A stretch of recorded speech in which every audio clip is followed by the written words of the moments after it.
Hi, I'm Donna Wolfe from Naztazia.com.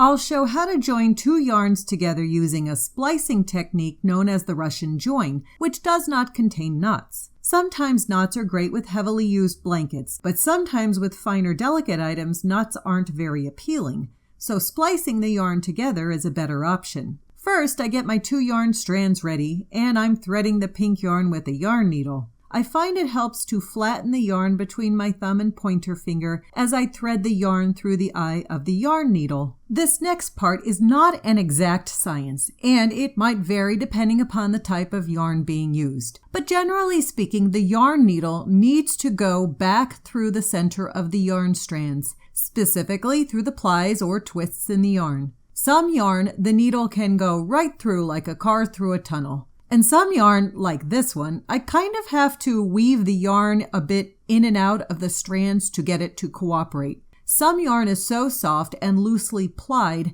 that it helps to actually pierce through some of these strands so that the splice holds throughout. I place my blue yarn in the loop formed by the pink yarn before I do this next part of slowly pulling the yarn through the weaving in and out that I just made. Sometimes it helps to slide the yarn strand down a bit, and sometimes it helps to pull outward the yarn needle strand instead. Remove the yarn needle and adjust the woven-in ends on the newly combined yarn strand. I like to trim my yarn on the diagonal so that it tapers itself inside the newly spliced area of the yarn, and adjust one more time if necessary. Now it's time to thread the blue yarn into the yarn needle and repeat the process again.